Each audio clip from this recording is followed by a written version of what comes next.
The billionaire's daughter stood in a grease-stained garage at midnight, rain soaking through her silk blouse, watching a single father hold his crying 6-year-old in arms that had built engines but never held a woman like her.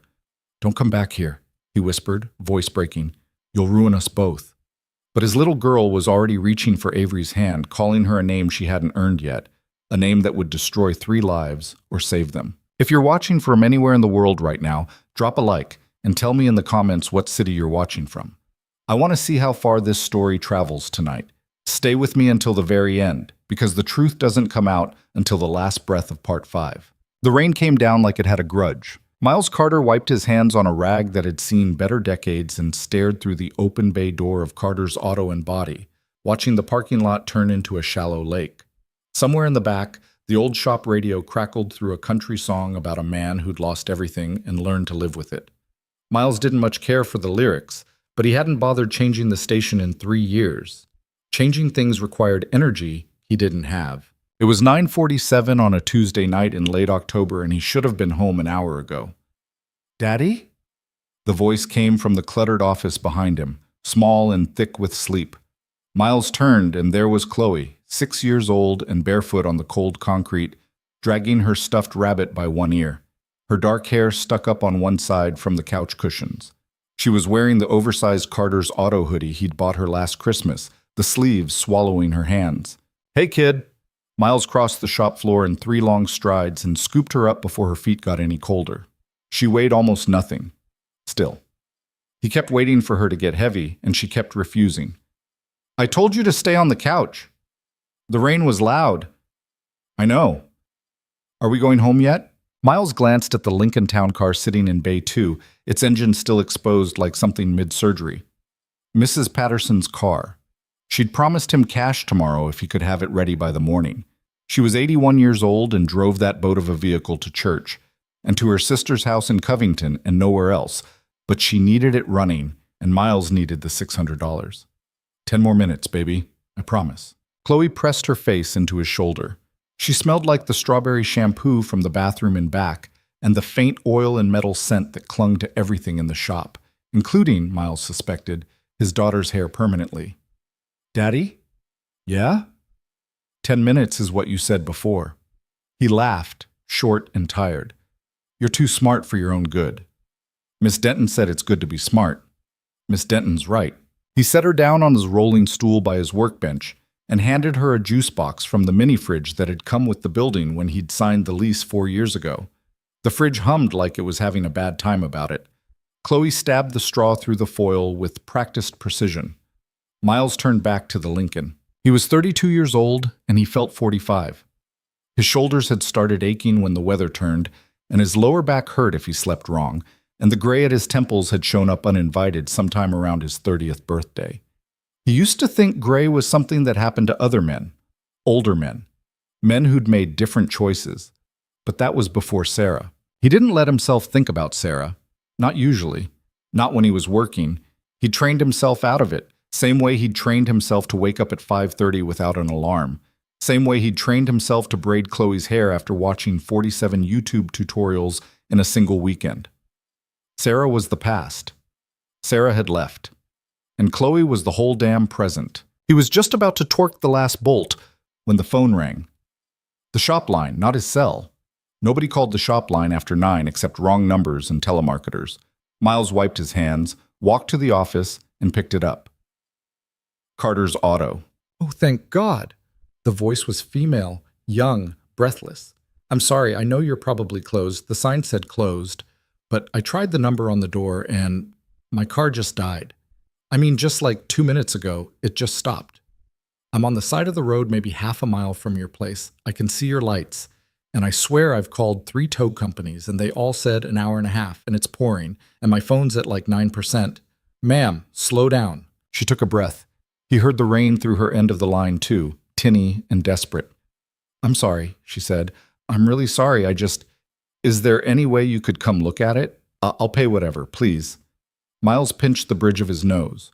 Chloe was watching him from the workbench, juice box dangling from her lips. "Where are you exactly?" "Route 9, heading south. There's a billboard for a barbecue place, Smoky something?" "Smoky Jim's." Yes, right by there. There's a little pull-off. I know it. Will you come? He looked at Chloe. He looked at the Lincoln. He looked at the rain. And he thought about his mother, 23 years ago, standing on the shoulder of a country road with her hazard lights blinking and a baby in the back seat and not a soul who would stop. Give me 15 minutes, he said. Stay in your car. Door's locked. Don't get out for anybody until I pull up in a black Ford F-150 with Carter's Auto on the door. You got that? Yes. Yes, thank you. Thank you so much. What's your name? Avery Quinn. Miles. I'll be there. He hung up and looked at his daughter. Field trip, kid. At night? At night. Can I bring Mr. Whiskers? Mr. Whiskers is welcome in the truck, shout. The truck's wipers were losing the fight. Miles drove with his hands at 10 and 2 and his eyes narrowed against the smear of taillights ahead. Chloe was buckled into the booster seat beside him.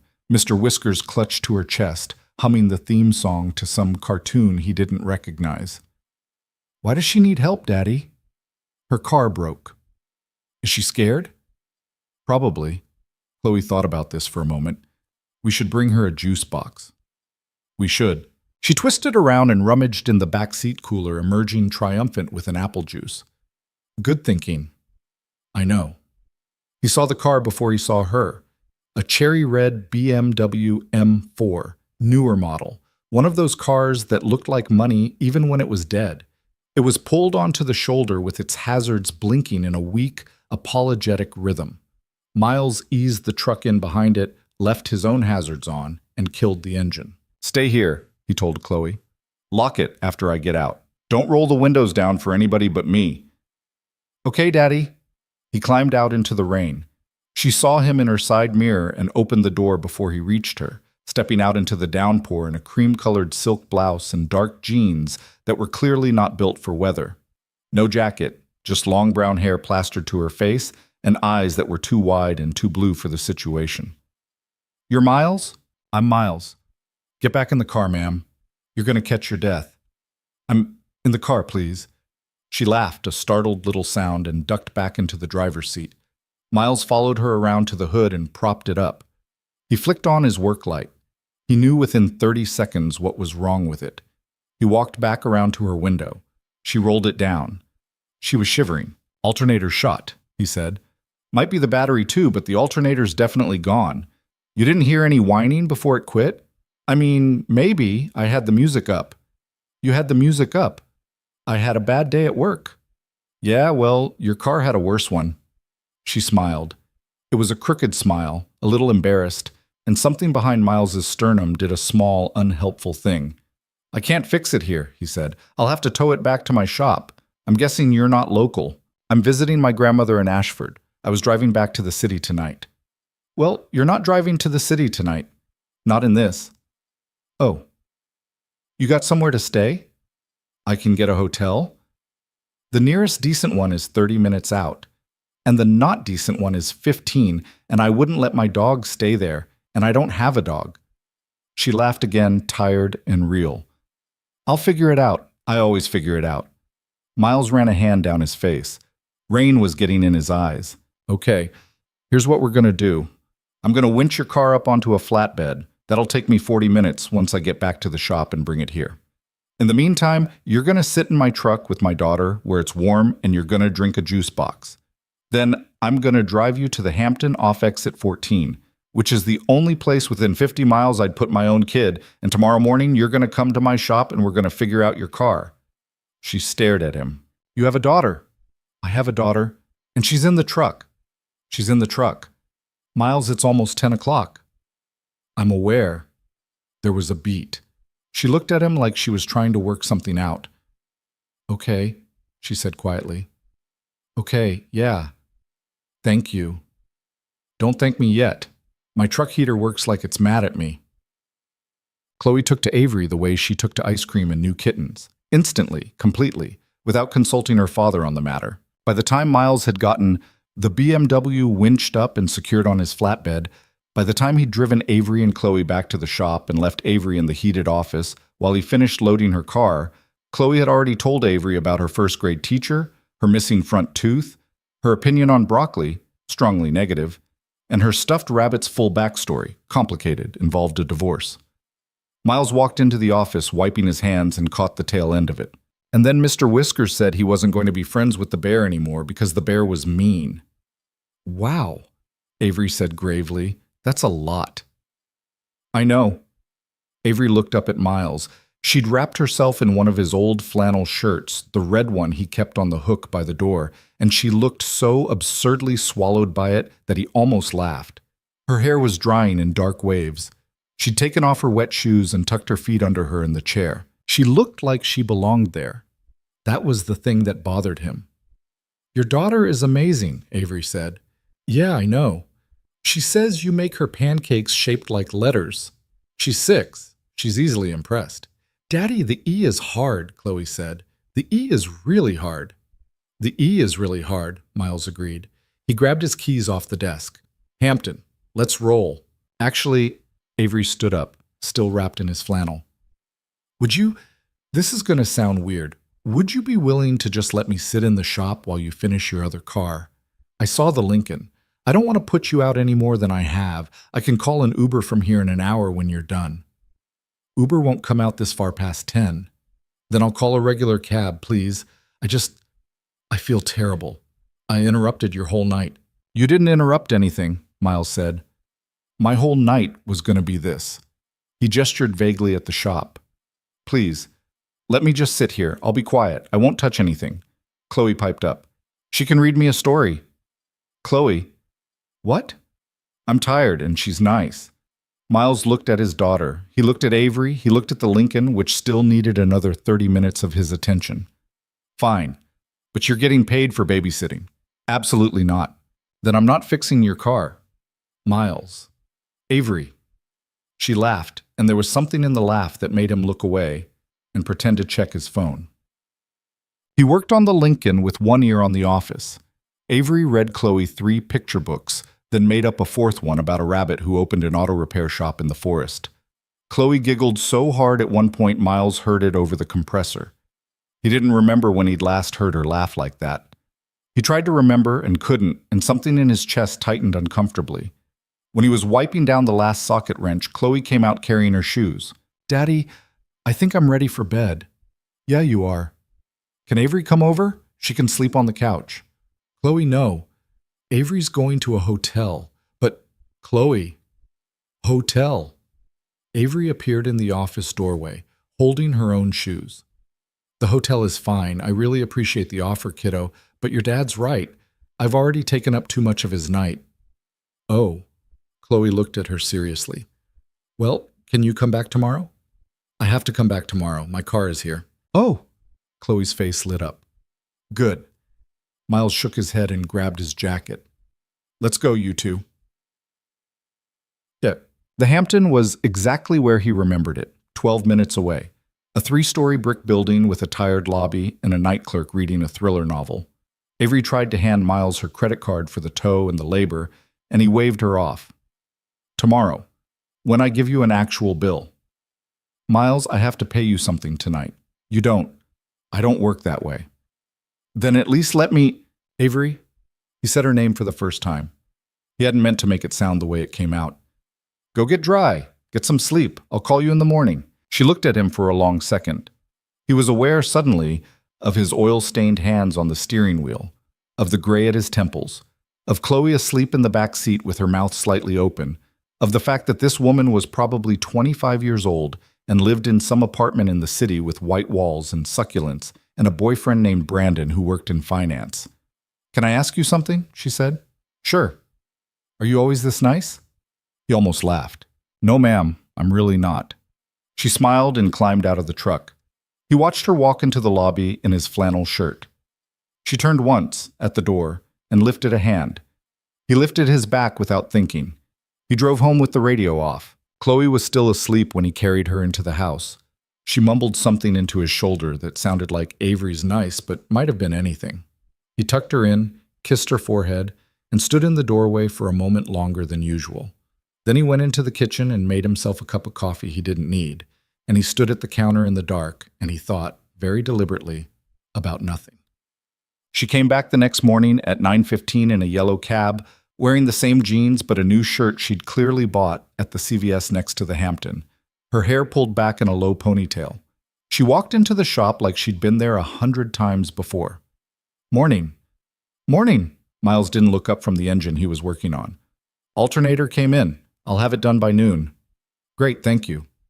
"Chloe's at school if you were going to ask." "I wasn't." "You were. Maybe a little." He did look up then. She was holding 2 coffees from the shop down the block. She held one out to him. "I didn't know how you take it." "Black is fine." "Of course black is fine." She set his coffee down on the workbench and leaned against the bumper of the car next to the one he was working on, sipping her own. She didn't seem to mind getting dirty. She didn't seem to mind anything. "How long have you had this shop?" she asked. 4 years. Owned it 4 years. Worked in it 6 before that. The old owner retired and sold it to me." "Nice. Nice-ish. The margins are ugly and the building's old. You like it, though." "I like it." "Yeah." She took another sip. "You can tell." He wiped his hands and picked up the coffee. It was good. Better than the stuff he brewed at the shop. "What do you do?" he asked. "I work at my family's company." "What's the company do?" She hesitated just long enough for him to notice. "Real estate, development, boring stuff." "What?" "Nothing." "You made a sound." "I made a neutral sound." It was a judgmental neutral sound. Miles smiled. He didn't mean to. It came out before he could stop it. "Avery, your car was a $75,000 BMW. You don't have to oversell it." She laughed. There was something relieved in it. "Fair." "Your family rich?" "Yes." There's the sound again. Still neutral. Still judgmental. He took another sip of coffee and looked at her over the rim of the cup. She looked back. Something passed between them that he didn't have a name for and didn't want to find one for. The bell over the shop door jingled. Miles turned and his stomach dropped 2 inches. Dale Ruskin was standing in the doorway in a suit that cost more than the Lincoln. Miles hadn't seen Dale in 3 months, and he had been enjoying it. Dale owned Ruskin Automotive, a bigger shop 2 towns over, with a flashy sign and a staff of 12 and a marketing budget that let him run commercials on local cable. Dale had offered to buy Carter's auto the year Miles took it over. Miles had said no. Dale had offered again, higher. Miles had said no again. Dale had not liked that. "Carter." Dale smiled. It was not a warm smile. "Busy morning?" "Dale, what do you want?" "Easy. Just dropping by. Heard you were having trouble with your insurance renewal." Miles went still. "Where'd you hear that?" "Small town, Carter." Miles set the coffee down carefully. He didn't want his hands to shake, and if he put it down now, they couldn't. "I'm not selling." "Nobody said anything about selling." "Then what do you want, Dale?" Dale's eyes flicked over to Avery. He took her in, the jeans, the ponytail, the new CVS shirt, and misread her completely, which Miles could see happen in real time. "Didn't know you had company. Didn't mean to interrupt." "You didn't interrupt. She's a customer." "Sure she is." "Dale." "I'll swing by later, Miles. We'll talk." "We won't." Dale smiled again and walked out. The bell jingled, mockingly this time. Miles stood there staring at the door for a long moment. His jaw was tight. His hands were in fists at his sides, and he hadn't noticed putting them there. "Miles." Avery's voice was quiet. "Who was that?" "Nobody." "Miles." He turned to her. He tried to make his face normal. "Just a guy who wants my shop." "And your insurance renewal?" "It's fine. It's nothing." She looked at him. She didn't believe him. He could tell. But she didn't push. "Okay," she said. "Okay." He turned back to the alternator. She came back the next day. He hadn't expected her to. Her car was fixed, paid for, gone. She had no reason, but at 4:15, just as Miles was starting to close up, her yellow cab pulled into the lot, and she climbed out with a paper bag from the deli on Main. "I brought sandwiches." "Avery?" "I didn't know what you liked, so I got turkey, and also roast beef, and also a veggie one in case you're weird." "I'm not weird." "Good, I hate the veggie one." He stood there holding a shop rag, staring at her. She walked into the office and set the sandwiches down like she'd done it every day for a year. Where's Chloe? Her grandma's picking her up today, Wednesdays. Oh. She looked a little disappointed. Then she looked at him, and she looked less disappointed. I thought about going home today, she said. And? And I rented a car and decided to stay through the weekend. Avery. I know. Avery. I know, Miles. He set the rag down. You don't know me. I know. I'm 32 years old. I have a 6-year-old. I work 14 hours a day. I live in a 2-bedroom house with a leaky roof I haven't fixed in a year. I don't date. I don't want to date. I don't have room for... I know, Miles. Then what are you doing? She looked at him, and there was something careful and honest in her face. I don't know, she said. I really don't. I just know that when I was driving back to the city yesterday morning, I got as far as exit 22 and I turned around. And I don't usually turn around. He didn't say anything. I'm not asking you for anything, she said. I just wanted to bring you a sandwich. He looked down at the paper bag. Turkey, he said. Yeah? I'll take the turkey. She smiled, small and real. Okay. They ate the sandwiches standing up in the office. Chloe wasn't there. The rain had stopped sometime that morning. The light through the dusty windows was gold and slanted and a little too warm for October. Miles thought, very briefly, that he hadn't eaten a meal with another adult in his shop in years, and then he didn't let himself think it again. Outside, across the street, Dale Ruskin's black Escalade rolled slowly past the lot, and neither of them saw it. The sandwich wrapper crinkled in his hand long after he'd finished eating. Miles stood at the office window, watching Avery's rental car, a boring white Toyota that looked wrong in his lot, the way a house cat looks wrong in a barn, and tried to do the arithmetic of what had just happened. She had driven past exit 22 and turned around. She had rented a car. She had bought him a turkey sandwich. These were small facts. They were also, somehow, an avalanche. You're thinking too loud, Avery said from behind him. I'm not thinking. Miles, I can hear you thinking from over here. He turned. She was leaning against the filing cabinet, arms crossed, watching him with an expression that was half amusement and half something softer that he didn't want to name. I've got another car to finish, he said. Okay. I mean, I've got to work. I figured that's what another car to finish meant. Avery, I'm not stopping you. You kind of are, though. She tilted her head. Her ponytail slid off one shoulder. She didn't move. Miles, I'm going to be honest with you about something. Oh, no. I know. But listen, I'm not some... She made a vague gesture with her hand. I'm not trying to play a game here. I'm not going to show up every day and make you uncomfortable. That's not what this is. I brought you a sandwich. You ate the sandwich. I'm going to leave in about 10 minutes and let you work. And then tomorrow, if you want, I'll come by and say hi.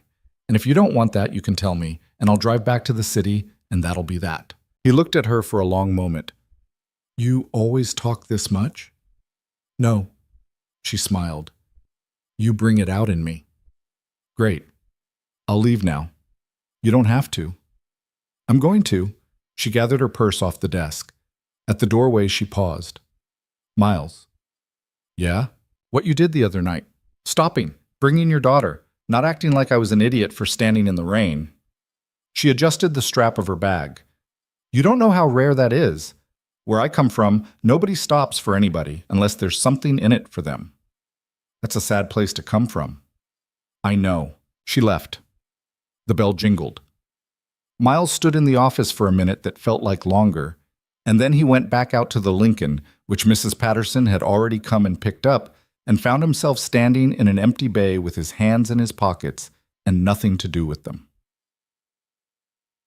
His mother's house smelled like cinnamon and old carpet, which was exactly as it had smelled his entire life.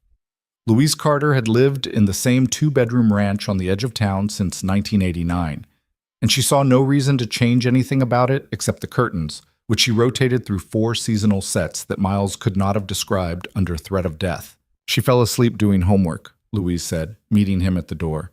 She kept her voice low. I let her be. I hope that's okay. That's fine. There's meatloaf in the fridge. I wrapped you a piece. Mom, you don't...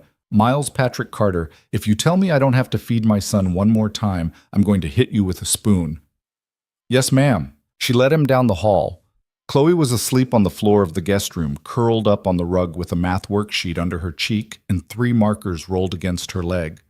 Mr. Whiskers was tucked into the crook of her arm. She'd drawn an elaborate rabbit on the back of her worksheet. "I can carry her out," Miles said. "Have some coffee first. You look like hell." "Thanks, Mom." "I call him how I see him." He followed her back to the kitchen. She poured 2 mugs and slid one across the table. Louise was 64 and had been a widow for 11 years. She had her father's cheekbones and her mother's stubbornness and a way of looking at her only son that made him feel, at 32, exactly 9 years old. She looked at him now. "So," she said. "So what?" "So who is she?" Miles blinked. "What?" "The woman." "Mom, Chloe told me you helped a lady whose car broke and she came back to the shop and she reads good bedtime stories and she doesn't make broccoli face when Chloe says she doesn't like broccoli." Chloe said all that. Chloe said all that in about 40 seconds, including the part about the broccoli face. Miles dragged a hand down his jaw. "It's nothing." "Mom, it is nothing. She was a customer. Her car broke down. I fixed it. She's gone." "She's gone?" "She's in town till the weekend." "Oh." "It's nothing." Louise took a sip of her coffee. She watched him over the rim in a way that was exactly the way he'd watched Avery earlier that afternoon, and he was suddenly sure he'd inherited the expression from her, the way you inherit a nose or a bad back. "Miles." "Yeah." "How long has it been since Sarah?" "Mom, don't." 5 years, Miles." "I know how long. 5 years is a long time." "I'm aware, Mom." She reached across the table and took his hand. Her hand was smaller than his and warmer, and he could feel the ring she'd never taken off, even 11 years after his father died. "I'm not telling you to fall in love with a stranger," she said. "I'm telling you to let yourself eat a sandwich without feeling like you're betraying your daughter." Miles was quiet for a long time. "How do you know about the sandwich?" "I'm your mother. I just know." "That's not an answer." "It's the only one you're getting." She squeezed his hand once and let go. "Carry your baby home, son." Chloe stirred when he lifted her, but didn't wake. In the truck, halfway home, with the streetlights ticking past in even orange pulses, she said into his shoulder, "Daddy?" "Yeah, kid." "Is Avery coming tomorrow?" "I don't know, baby. I want her to." "You like her, huh?" "She smells like flowers." "Okay. Not girl flowers, just flowers. That clears it up, thank you." "You're welcome." She was asleep again before they reached the driveway. Avery came the next day at 4, and the day after, and the day after that. She never stayed long. She never made herself a fixture. She brought coffee in the morning and sometimes a sandwich in the afternoon, and she talked to Chloe when Chloe was there and read her book she pulled from a tote bag she'd started carrying. Chloe called the tote bag the library. On Thursday, she brought a small bouquet of wildflowers from the farmer's market and stuck them in an old oil can Miles had emptied out and handed her when she asked for a vase. The oil can sat on his workbench. The flowers were yellow and white and purple. Miles would not have said, out loud, that he looked up every time the bell over the shop door jingled. But he did. On Friday afternoon, she came in holding a small gift bag. "Before you say anything," she said, "it's for Chloe." "Avery." "It's a $6 set of markers from the drugstore." "Avery." "She told me on Wednesday her good markers ran out." Miles sighed. Chloe, who had been doing her homework at the office desk, bolted out of the office at the sound of Avery's voice and grabbed the bag before he could say anything about it. Inside were 24 markers in a clear plastic case. Chloe shrieked with the pure, helpless joy of a 6-year-old presented with new colors. "Thank you." "You're welcome, sweetheart." Chloe hugged her around the middle, fiercely, and ran back to the office to try every color on a single piece of paper. Avery looked at Miles. "I should have asked first. I'm sorry." "No, it's fine." "I'm really sorry. I got excited." "Avery, it's fine." She fidgeted with the strap of her bag. It was the first time he'd seen her look unsure of herself. "I leave Sunday night," she said. "I know." "I don't know when I'm coming back." "Yeah." A long beat. "Miles." "Yeah." Would you and Chloe have dinner with me tomorrow night? Just dinner, somewhere with menus." He stared at her. "I've been coming to your shop for 5 days," she said. And I'd like to sit across from you at a table where nobody's holding a wrench. He opened his mouth. He closed it. Chloe would like it, Avery added, and immediately winced. I'm sorry, that was unfair. Don't use her as a reason. Avery, I know. Yes. She blinked. Yes? Yes, dinner. Oh. She laughed, a little breathless. Okay, great. I don't know any restaurants around here. I was going to ask you, there's an Italian place on Maple, Rossi's. It's good. Chloe likes the pasta. Rossi's, perfect. 6:30. 6:30. She smiled. It was the biggest smile he had seen on her, and it hit him somewhere low and unfamiliar, and he thought, for the first time in 5 years, oh no. That evening, he was cleaning up the shop when the bell jingled again. He didn't look up. Did you forget something? He said. I don't forget much. Miles froze. That wasn't Avery's voice. He turned. The man in the doorway was maybe 60, tall and lean, in the way that expensive men stayed lean, in a charcoal suit and a wool overcoat he hadn't bothered to button against the cold. His hair was silver and expensive. His watch was expensive. The car behind him in the parking lot, a long black Mercedes sedan with a driver still sitting in the front seat, was expensive. Everything about him was quiet, the way only real money is quiet. Can I help you? Miles said. Are you Miles Carter? Yeah. The man walked in slowly, unhurried, the way a cat enters a room. He looked around the shop without appearing to judge it, which was somehow worse than if he had. My name is Robert Quinn, the man said. I believe you've met my daughter. Miles's whole body went quiet. Avery. Avery. Miles set the rag down. He wiped his hands on his jeans. He made himself not move his feet, which had wanted to shift, involuntarily, into the stance he took when he was about to get into a fist fight at 19 in a bar parking lot. Mr. Quinn? Call me Robert. I'll call you Mr. Quinn. Robert Quinn smiled. It was a smile with no warmth in it, and Miles had seen the same smile on Dale Ruskin 2 days earlier, and it occurred to him that all men who wanted things from him smiled the same way. Fair enough. What do you want, Mr. Quinn? I want to understand my daughter's situation. Her car got fixed. She paid her bill. There's no situation. She's been in your shop every afternoon for 5 days, Mr. Carter. She's a friendly woman. I don't charge for visits. I'm sure you don't. Robert looked at the flowers on the workbench, the yellow, white, purple wildflowers in the old oil can. He looked at them for just a second too long. May I be direct? Robert said. I wish you would. My daughter is 26 years old. She graduated near the top of her class at a school you've heard of. She runs a division of a company her grandfather started with nothing in 1958 and turned, by the time he died, into a portfolio of real estate holdings worth a little over $3 billion. Robert's eyes returned to Miles. She has had 3 serious relationships, all of which ended badly. The last one because the young man decided he was more interested in the trust than the woman. She has, as a result, developed a taste for what she calls authenticity. Do you know what authenticity looks like to a 26-year-old heiress, Mr. Carter? I don't. It looks a great deal like you. Miles didn't answer. I have been through this, Robert said. Several times. I know how this ends. She will be fascinated by the hands. She will be charmed by the daughter. She will tell herself she is in love with the shop and the coffee and the honesty. And then 6 months from now, or 8 or 12, she will wake up next to you in that 2-bedroom house with the leaky roof. How do you know about my roof? And she will realize that authenticity is exhausting, Mr. Carter. That struggle is not romantic when it is your own life. That a mechanic's budget does not accommodate the things she has always taken for granted. And she will leave. Not cruelly. She is not cruel. But she will leave, and she will take a piece of your daughter with her when she goes. Because your daughter, I understand, is already taken with her. Miles's hands had curled into fists. He had not meant for them to. He forced them open. Is that a threat, Mr. Quinn?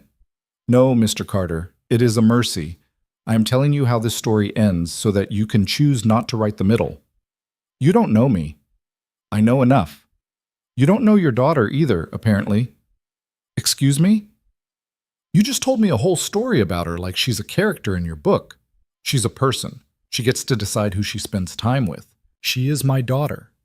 She's also 26. You said it yourself. The silver-haired man regarded him for a long moment. Something shifted, fractionally, behind his eyes. Not warmth. Reassessment. What is it that you want, Mr. Carter? For you to leave my shop. Before that, I don't want anything from her. I want to close up, go home, make dinner for my kid, and go to bed. That's it. You've agreed to have dinner with her tomorrow. Miles stared. How do you know that? I know a great deal. She told you. No. Then how? Mr. Carter. Robert Quinn reached into his inside breast pocket and produced a slim leather billfold. He withdrew, from it, a single business card, heavy cream cardstock with black lettering. He placed it on the workbench next to the oil can of wildflowers. If you were to decide of your own free will that a relationship with my daughter was not in anyone's interest, hers, yours, your daughter's, I would consider that decision a significant kindness, and I am in a position to be significantly grateful. Miles looked at the card. He did not pick it up. Get out of my shop. Mr. Carter, get out of my shop, Mr. Quinn. Robert Quinn inclined his head, a small, courteous gesture, as if Miles had said something reasonable. Think about it. He walked out. The bell jingled. The Mercedes pulled away. Miles stood alone in the shop for a long time, staring at the card on his workbench. He didn't touch it. He didn't read the number. Eventually, he walked over, picked it up between two fingers, and dropped it into the garbage can. Then he sat down hard on the rolling stool, elbows on his knees, and stared at the floor. He was still sitting like that when the bell jingled again 10 minutes later and Avery walked in holding a small paper bag. I forgot to give you... She stopped. Miles, what's wrong? Your dad came by. Her face went white. Oh no. Yeah. Oh no. Miles, what did he say? He offered me money. Oh my... She dropped into the chair by the door, hands over her mouth. Oh my... Miles, I'm so sorry. I'm so sorry. You didn't do it. I should have warned you. I knew he was going to do something eventually. I always know, and I didn't. Avery, I'm so sorry, Miles. Avery, stop. She looked up at him. Her eyes were wet and furious and ashamed all at once. I didn't take the money, he said. I know you didn't. You know? Of course I know. He wiped a hand down his face. He said you'd leave in 6 months. What? 6 months? 8? 12? He said the honeymoon ends and authenticity is exhausting and you'll go back to your life and take a piece of Chloe with you when you do. Avery stood up. Her hands were shaking. Miles, I'm just telling you what he said. Miles, look at me. He looked. I'm not him, she said. I'm not them. I don't want what they want. I've never wanted what they want. That's why I got 3 degrees I don't use and took the smallest division at the company so I wouldn't have to see him every day. That's why I was driving home alone at 9 at night in the rain instead of having someone come get me. That's why I was in this stupid town visiting my grandmother, who is the only person in my family who doesn't terrify me. Her voice cracked. Miles, I turned around at exit 22 because for the first time in about 15 years, someone looked at me like I was a person and not a checkbook, and I didn't want to drive back to being a checkbook. Avery. I know it's been 5 days, I know. I know it sounds crazy, but please don't let him decide this for us before we even... Miles stood up. He was across the shop before he'd decided to be. He wasn't good at this, any of it. He hadn't touched anyone in 5 years, and he didn't know what he was doing, but he put his hands on either side of her face, oil-stained thumbs against her cheekbones, and said very quietly, I threw his card in the trash. She made a sound that was half laugh, half sob. Miles. I'm not saying yes to anything, okay? I'm not making any promises. I'm a mess, and my shop is a mess, and my life is a mess, and I have a daughter who thinks the sun comes up in your pocket, and I don't know what I'm doing. I don't either. Then we'll figure it out. Okay? Okay. He didn't kiss her. He thought about it. He didn't. It wasn't the moment. It was a moment, but it wasn't the moment, and he wanted the first time to not happen with her father's ghost still in the room. He pressed his forehead against hers instead, just for a second, and she closed her eyes. Then he stepped back. "I'm going to go get my kid from school," he said. "Okay. 6:30 tomorrow still?" 6:30 still. She left. He locked up. He walked out to his truck and stood in the parking lot for a minute looking up at the sky, which was already going dark. And then he got in and he drove. At Rossi's the next night, Chloe ordered spaghetti with meatballs and ate a single meatball and then colored on the kids' menu for 40 minutes, while Miles and Avery talked about nothing in particular. She told him about her grandmother, who had been a librarian and had made her read Steinbeck at 11. He told her about his father, who had died when Miles was 21, and who had taught him everything he knew about engines and most of what he knew about keeping his word. She told him about the apartment in the city with the white walls, which did in fact have succulents, and she laughed when he said he had guessed. He told her about Sarah without saying Sarah's name, just enough that she understood without asking, and she put her hand over his across the table without making a thing of it, and left it there for maybe 3 seconds, and then moved it so she could pick up her water glass. And he was grateful, more than he could say, that she hadn't tried to make it a moment. Chloe fell asleep at the table with a red crayon in her hand. Avery paid the bill before he could argue. He let her, because he was tired, and because he had the sense that she needed to do something. Outside in the parking lot, the wind had picked up. "Miles." "Yeah." "Can I see you tomorrow before I leave?" "Yeah." "Okay." "Okay." He opened the truck door and strapped Chloe into the booster. When he turned around, Avery was standing closer than he'd expected, and she went up on her toes and kissed his cheek, once, light and dry, the way you kiss a friend or a brother or something that isn't the thing itself. "Drive safe," she said. "You too." She walked to her rental. He watched until she'd pulled out. He watched until her taillights had disappeared. Then he got in his truck, and he drove home with his daughter asleep in the back seat, and he thought, for the first time since Sarah had left, that he did not feel like the sky was on top of him. The next morning, Miles opened the shop at 7, and he didn't see the envelope on the floor until 7:15. It had been slipped under the bay door overnight, plain white business envelope, no name on the outside, no return address. He frowned and picked it up. It was heavy, too heavy for paper. He carried it to the office. He opened it. Inside was a single photograph and a single sheet of paper. The photograph was of his shop, Carter's Auto and Body, taken from the street sometime recently. There was a red circle drawn around the small sign in the window that displayed his business license. The paper was a photocopy of a letter from the state's Department of Commerce. It was an official complaint form. 3 complaints had been filed in the last 72 hours against Carter's Auto and Body for, variously, overcharging customers, using counterfeit parts, and failing to return a customer's vehicle in the promised time frame. Names he didn't recognize, dates that made no sense. Mrs. Patterson's name was not on it, but a name that sounded a little like hers was. Clipped to the paper was a yellow sticky note. The handwriting was small and neat. "Thought you should see it before the inspector does. We can still talk." Dale Miles stood very still in the office with the paper in his hand. His mouth tasted like copper. He looked through the office window at the wildflowers Avery had put in the oil can on his workbench. They were already starting to wilt. The phone rang. He picked it up. "Carter's Auto." "Mr. Carter?" A woman's voice, professional, a little nasal. "This is Karen Whitfield, State Department of Commerce. I'm following up on some complaints filed against your shop. We'd like to schedule an inspection for Monday morning. Would 9 a.m. work for you?" Miles closed his eyes. "Yeah," he said. 9 a.m. works. He hung up the phone. He looked at the photograph on his desk. He looked at the flowers. He looked at the small blue ceramic mug Chloe had made him in kindergarten, sitting on the corner of the desk, holding pens.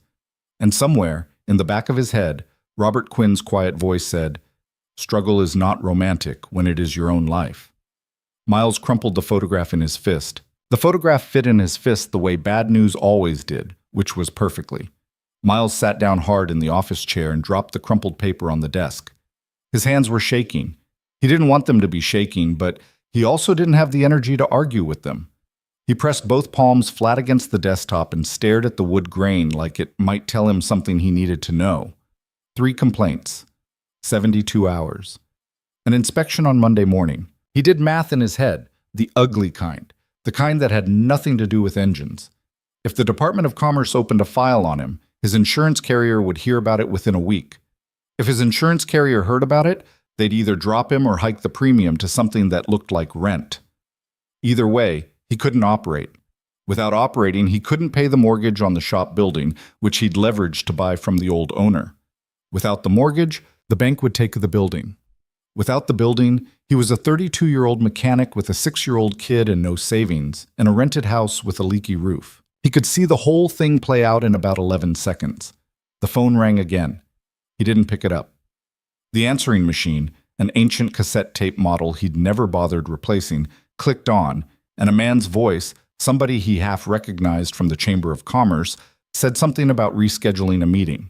Miles listened without hearing. When the message ended, the shop was quiet. The compressor had cycled off. The radio was low. Outside, a truck went by on the road, and its tires hissed on wet pavement, and Miles thought, absurdly, I'm going to lose her anyway, so I might as well lose her now. He picked up his phone. He scrolled to her contact. Avery Q. He stared at it for a long time. He put the phone face down on the desk. He walked out to the bay and picked up a socket wrench and started working on a transmission that didn't need him yet because his hands needed to be doing something, or he was going to put one of them through a wall. Chloe was at her grandmother's that night.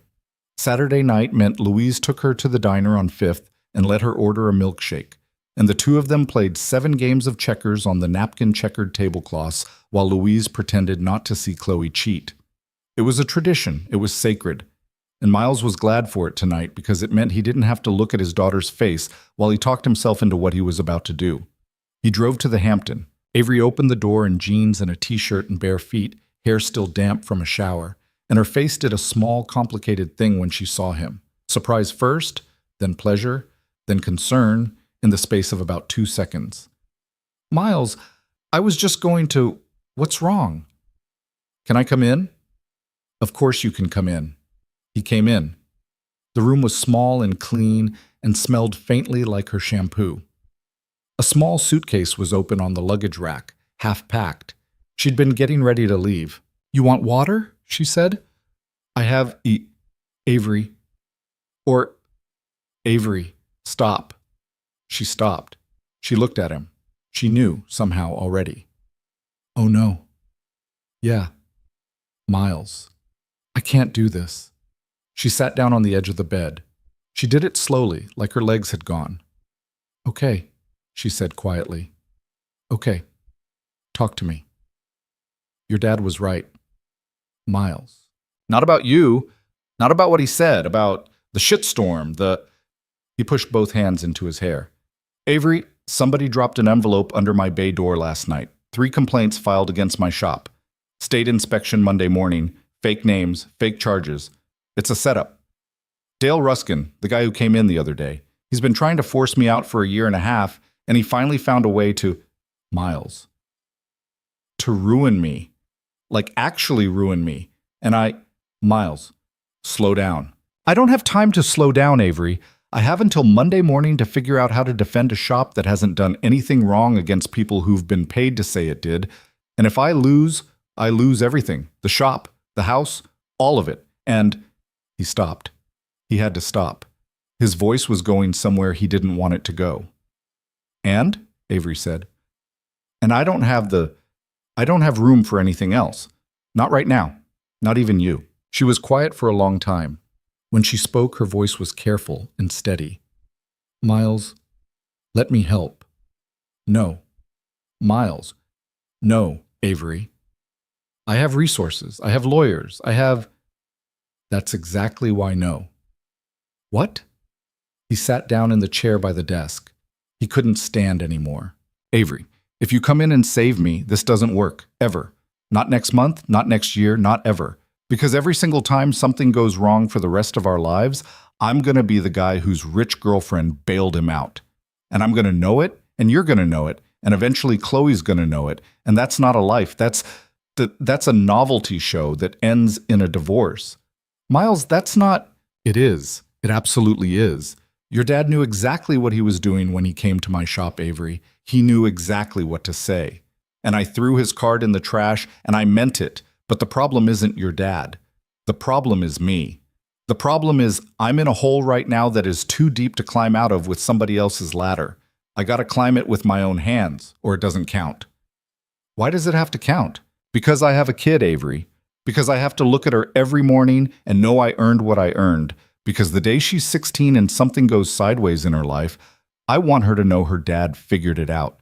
Not her dad's girlfriend figured it out. Her dad. I could be her dad's girlfriend who helped. Not with this, you couldn't. Not this time. She looked at him. Her eyes were wet. She was trying not to let it show. So what are you saying? I'm saying go home. Miles. Go home, Avery. Go back to the city. Go back to your job. Figure out what you're doing with your life. I can't be a thing you figure out. I'm a whole situation. I don't want to go. I know. Miles. I know, Avery, I know. She stood up. She crossed the room to him. He stayed in the chair because if he stood, he'd pull her in. And if he pulled her in, he wouldn't be able to finish the sentence he'd come here to say.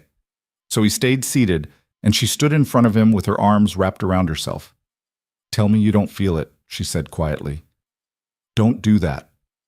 Tell me, Miles. I'm not going to tell you that. Then don't send me away. I'm not sending you away because I don't feel it. I'm sending you away because I do.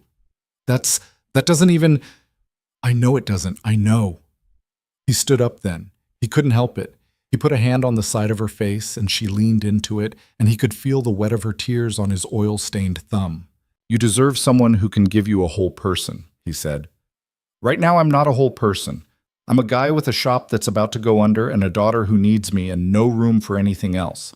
If in a month or 6 months or a year I get out from under this, and if you're not already with somebody else, and if you still feel like driving past exit 22. Don't make it a speech, Miles. I'm not making it a speech. You're making it a speech. Don't. Okay? She closed her eyes. He watched a tear run down past his thumb and into the collar of her t-shirt. Can I say something? She said. Yeah. You're wrong. Avery, you're wrong, Miles. You think the mature thing is to push me away. You think the grown-up thing is to handle it alone. You think Chloe needs a dad who figured it all out by himself? I'm telling you, as someone who grew up in a house where everybody handled everything by themselves, you're wrong. It just makes people lonely. It doesn't make them strong. He didn't answer. But I'm going to go, she said. Because you asked me to. Because I respect you too much not to, okay? Okay? But I'm telling you, you're wrong. Okay? She stepped back. She wiped her face with the back of her hand, the way Chloe did when she was trying not to cry at school. Can I say goodbye to Chloe? No. Miles. Avery, no. I can't. She won't understand. I can't put that on her. Can I send her a card, something for her birthday? It's in March, right? March 16th. He swallowed. Yeah, a card's fine. Okay. Okay. She stood there a moment longer. She looked at him the way you look at a door closing. Get out of here, Miles. Avery, get out of here before I... Just get out of here, please. He went. He sat in his truck in the Hampton parking lot for 7 minutes before he could make his hands turn the key. When he finally drove home, he took the long way, through the country roads behind town, because he didn't want to go past the shop or past his mother's house or past anything that might look at him and ask what was wrong. He got home at 9:30. The house was dark. He stood in the driveway and looked at the living room window and remembered that Chloe was at Louise's, and for a moment he couldn't move, because walking into an empty house felt like a thing he could not physically do. He walked in anyway. He woke at 4 in the morning. He didn't fight it. He got up, made coffee, sat at the kitchen table, and opened a yellow legal pad. At the top of the page he wrote, "What I know." Underneath, he wrote a list. 3 complaints, filed within 72 hours of each other. Names he didn't recognize, and one name that was almost right. Almost the name of an actual customer, but not quite. Dale Ruskin had access to his customer list somehow. That was the first thing. How did Dale Ruskin get his customer list? He thought about it. He chewed the end of the pen. 3 months ago, Miles had hired a part-time kid named Jared Kuhn to help out with intake and paperwork on weekends. Jared was 19, took community college classes in the mornings, and was, Miles had thought, a decent kid. Jared had access to the customer database. Jared had quit, without much notice 6 weeks ago, saying he'd gotten a better offer at another shop. A better offer at another shop. Miles wrote Jared's name on the legal pad and circled it twice. He wrote, "Where is Jared working now?" Then he wrote, "Cameras?" His shop had one camera, mounted over the front door, installed 3 years ago after somebody had broken in and taken 4 battery chargers. The camera recorded to a hard drive that sat under the front counter. Miles had never once reviewed the footage. He wasn't sure he even remembered the password. He wrote, "Check camera. 72 hours back, minimum." Then he wrote, "Mrs. Patterson." Mrs. Patterson was 81 years old, and she went to church with approximately 47% of the women in town, and if somebody had used her name, or a name close to hers, to file a false complaint about an overcharge at his shop, she was going to be, he suspected, extremely motivated to help him prove it. He wrote, "Call Mrs. P at 9 a.m. Not before. She's at early service." He looked at the list. Then, at the bottom of the page, he wrote one more thing. Avery. He stared at the name for a long time. He crossed it out. He put the pen down and drank the rest of his coffee cold. Louise Carter brought Chloe home at 10:30 Sunday morning, and when she saw Miles's face, she sent Chloe into the backyard with a popsicle and closed the kitchen door behind her and said, "Talk." Miles talked. He told her about the envelope. He told her about Dale. He told her about Jared. He did not at first tell her about Avery, but Louise was Louise, and she waited until he was done with the shop part and then folded her hands and said, "And? And what? And where's the girl?" "Mom? Miles. I sent her home." Louise did something Miles had not often seen her do. She closed her eyes. She pressed her fingers against the bridge of her nose, and she said very quietly, "Oh, baby." "Mom, I had to." "No, you didn't." "Mom." "Miles Patrick, look at me." He looked. "Your father," Louise said. "When the plant closed in 2002, when he lost that job, when we didn't know how we were going to keep the house, you remember what he did?" "Mom, do you remember what he did, Miles?" "He took the job at the depot." "Before that? Do you remember what he did before that?" Miles didn't answer. "He sat me down at this table, right here, and he told me everything, every dollar we didn't have, every bill that was late, every phone call from the bank.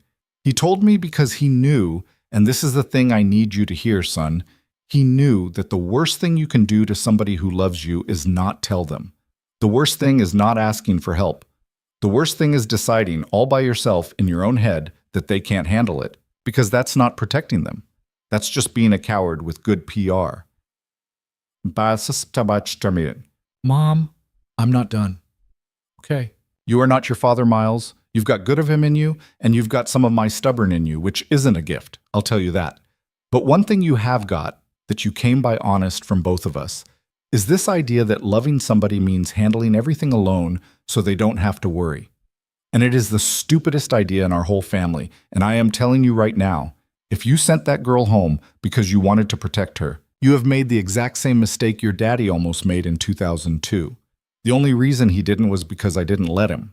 Miles was quiet. "She offered to help," Louise said. "Didn't she?" "Yeah. And you said no because you thought it'd make you less of a man." "I said no because I have a daughter, Mom. I can't have her first memory of somebody in my life be the woman who saved my business for me. I can't."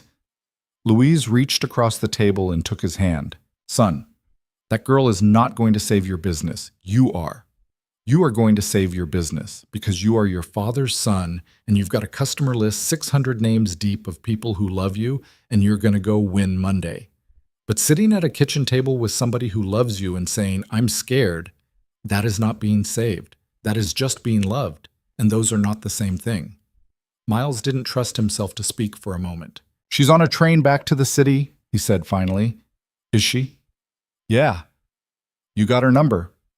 "I got her number." "Then stop sitting here running your mouth at me." Before he called her, he did 2 things. First, he called Mrs. Patterson. She picked up on the second ring, and she was, just as he'd predicted, coming back from early service and willing to listen. When he read her the complaint that had been filed under a name that was almost hers, Patricia Patterson, instead of Priscilla, and when he read her the claim that she had been overcharged for work on a 2003 Buick, She let out a small sound that was not appropriate for a woman who had just come from church. Miles Carter, she said, I have never owned a Buick in my life. No, ma'am. And I paid you $600 for work on my town car last Tuesday, which is exactly what you quoted me, because I was there when you quoted me. Yes, ma'am. Who do I need to call? I'm going to give you a number, Mrs. Patterson. You give me that number, Miles, and you tell me what else I can do, because if somebody is using my good name to run a con, I'm not going to be polite about it. I'll come by this afternoon. You do that, and bring your daughter. I made too much pie. Second, he went to the shop. He did not go to the office. He went under the front counter, pulled out the dusty hard drive connected to the single camera, and took it home. He had a neighbor, Dennis, who worked IT at the hospital and owed him 3 oil changes. He called Dennis. Dennis came over. Dennis spent 45 minutes at the kitchen table with Miles hovering behind him, and then Dennis said, Yeah, I can pull the last 30 days. Give me till tomorrow morning. Tomorrow morning's too late. My inspection's at 9. Then give me till tonight. Thank you, Dennis. You're welcome. Tell your kid I say hi. Chloe, from the living room. Hi, Dennis. Dennis grinned. Miles walked out onto the back porch with his phone in his hand. He sat down on the top step. It was a cold, bright Sunday afternoon. The sky was the kind of blue you only got in October. Somewhere, a neighbor was burning leaves, which was illegal in the county, and the smell of it caught in the back of his throat. He pulled up Avery's contact. He stared at it. He pressed call. It rang 4 times. He was about to hang up. She picked up on the 5th. Miles? Hey, are you okay? No, she was quiet. Are you on the train? He said. I missed the train. You missed it. I missed it on purpose. Avery, I couldn't do it. I got to the platform and I couldn't. I'm at my grandmother's. He pressed the heel of his hand against his eye. I was wrong, he said. Miles. I was wrong last night. My mom yelled at me this morning. She was right. You were right. I was wrong. Miles, slow down. I don't want you to save me. I don't. I still don't. But I shouldn't have sent you away for offering. I was too embarrassed to even let you be in the same room as the problem. That's not fair to you. It's not fair to either of us. And my mom said something about my dad and Miles. And I realized that I was about to make the same mistake he almost made, and Miles, breathe. He stopped. He breathed. Where are you? She said. My back porch. Can I come over? Yeah. I'll be there in 20 minutes. Okay. Miles. Yeah. I'm really glad you called. Me too. He hung up. He sat on the porch and watched the leaves come down in the neighbor's yard for a long time. And he didn't cry because he wasn't a man who cried. But he put his face in his hands for about 90 seconds, and when he lifted it, his eyes were red. She came over in the rental car. She pulled into his driveway like she'd done it 100 times, even though it was the first. She got out carrying a paper bag, because she couldn't not, apparently. And when she walked up the porch steps, Chloe opened the front door before Miles could, and Chloe threw herself at Avery's legs and said, You came back! I came back, sweetheart. Daddy said you went home. I was going to, but I didn't. Why? Avery looked at Miles over the top of Chloe's head. Because I missed your dad, she said. Oh. Chloe considered this. Me too. Miles cleared his throat. Chloe, go play in your room for 10 minutes, okay? Are you going to talk grown up? Yeah. Okay.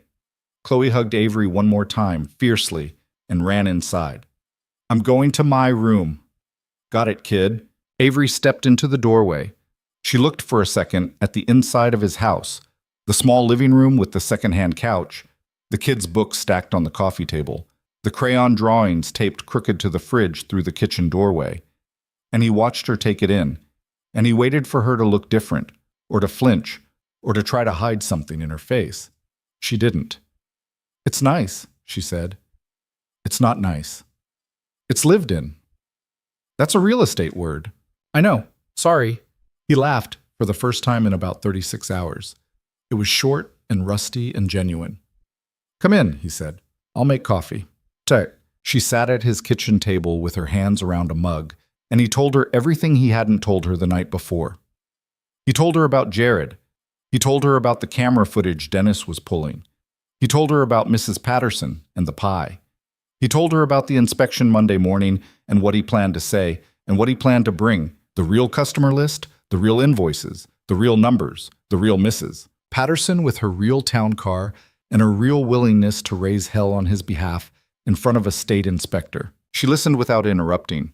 When he was done, she said, "Miles." "Yeah." "Can I say something now that isn't going to sound like what it sounded like last night?" "Yeah. My family owns the biggest real estate firm in the tri-state area. I have spent my entire life in rooms with men like Dale Ruskin. I have watched my father and my uncles and my grandfather eat men like Dale Ruskin for breakfast. I am not offering to save your shop. I am offering to tell you exactly what Dale Ruskin is going to do next, because I have seen the playbook 100 times, and I can see his next 6 moves from here." Miles looked at her. "His next 6 moves?" "Yeah, like specifically." "Specifically, starting with, he's going to leak the complaint to the local paper so that by the time your inspection comes in clean, the damage to your reputation is already done." Miles closed his eyes. And then he's going to make a public offer to buy your shop at below market value, framed as a rescue. Local community leader steps in to save struggling neighbor, and when you refuse, he's going to start calling your biggest customers and whispering that you're going under, so they should move their work to him before you close. And then, stop. "Miles." "Avery, stop, I believe you." She stopped. "What do I do?" he said. "You get in front of it before Monday." "How?" "You give your side of the story to the paper first, before he does. Not the whole story. You don't want to smear him. You want to get out ahead of the inspection so that when they print the complaint, it already has an answer next to it." "Who at the paper?" "Give me half an hour." "Half an hour for what?" "My grandmother has lived in this county for 51 years, Miles. She knows every reporter at that paper by their first name and their second marriage." "Let me call her. Just let me call her." He looked at her. "That's not saving me," he said slowly. "No, it's not. You're going to walk in there Monday morning with a clean shop and a truthful file and a camera hard drive and an 81-year-old woman named Priscilla Patterson who is going to terrify a state inspector. That's you saving you. I am just making a phone call so that when the paper prints Dale's story, it's next to yours. That is not a rescue. That is a friend passing you a phone." He stared at her a moment longer. Then he reached across the table and took her hand. Just took it. Not a grand gesture. Not a moment. He wrapped his hand around hers and held it, and she turned her hand over under his and laced their fingers together, and neither one of them said anything for a while. From the hallway, Chloe's voice, "Daddy, can I come out now?" "Yeah, kid." She came running. She stopped short when she saw their hands. Her eyes got very big. She didn't say anything. She just climbed up into the chair between them and helped herself to Avery's coffee spoon and started stirring her father's coffee for him, like she had been doing it her whole life. Avery looked at Miles. Miles looked at Avery.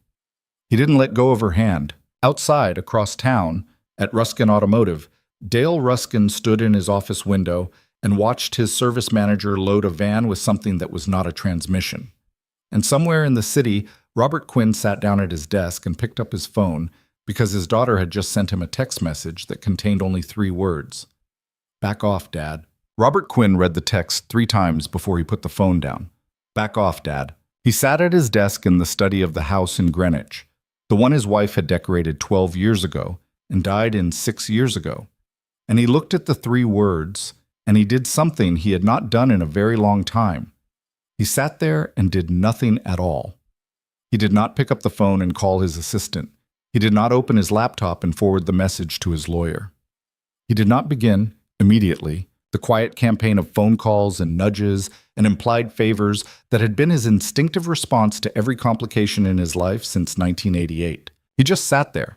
And after a long while, he got up, walked into his kitchen, poured himself a glass of water from the tap, and drank it standing over the sink like a man who had not eaten properly in 2 days. Which he hadn't. At the same moment, 200 miles away, in a small kitchen with crayon drawings taped crooked to the refrigerator door, Avery was on the phone with her grandmother, and her grandmother was saying in the voice of a woman who had been waiting 50 years for this exact kind of call, "Honey, you tell me the name of the boy, you tell me the name of the shop, and you give me until 4 o'clock. Grandma? 4 o'clock, Avery. His name is Miles Carter, Carter's Auto and Body on Route 9, and the other man is Dale Ruskin. Ruskin. A long pause. Dale Ruskin's father owed my second husband money in 1974, and he never paid it back. I have been waiting to use that. Grandma. Let me use it, Avery.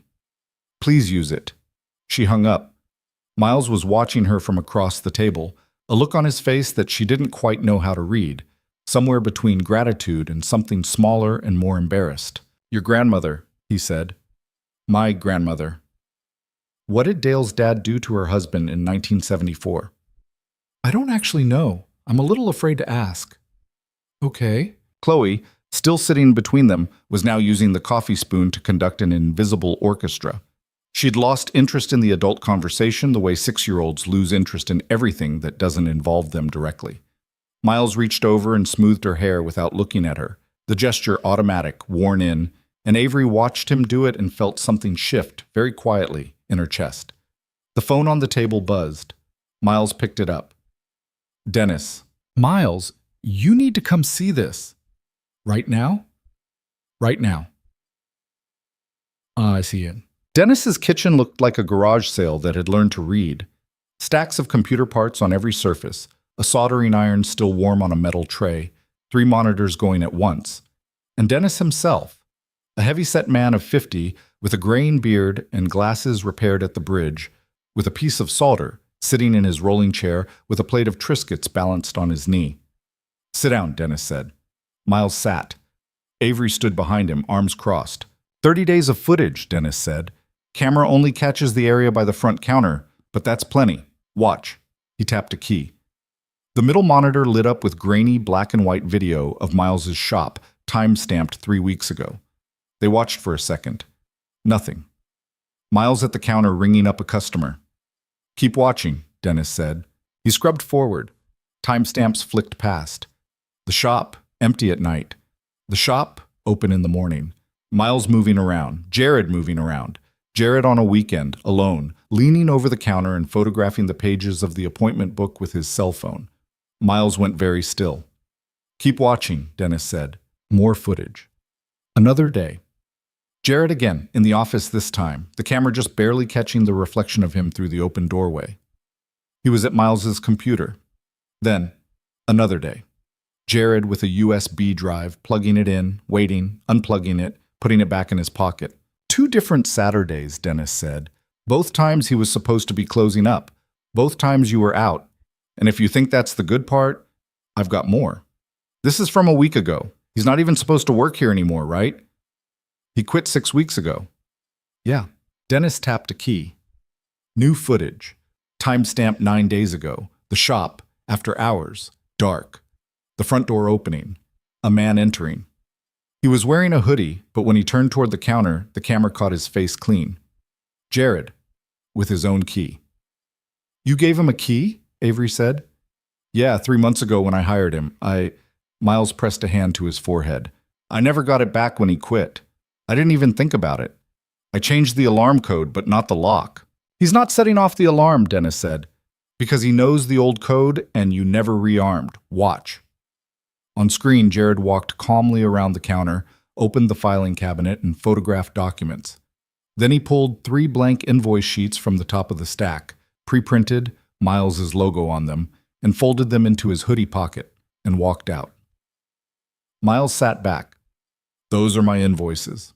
Yeah, those are my invoices. He took blank ones, with my letterhead, to file fake complaints with, Avery said quietly, so that when the state pulls the paperwork, the complainants can show invoices that look like they came from your shop.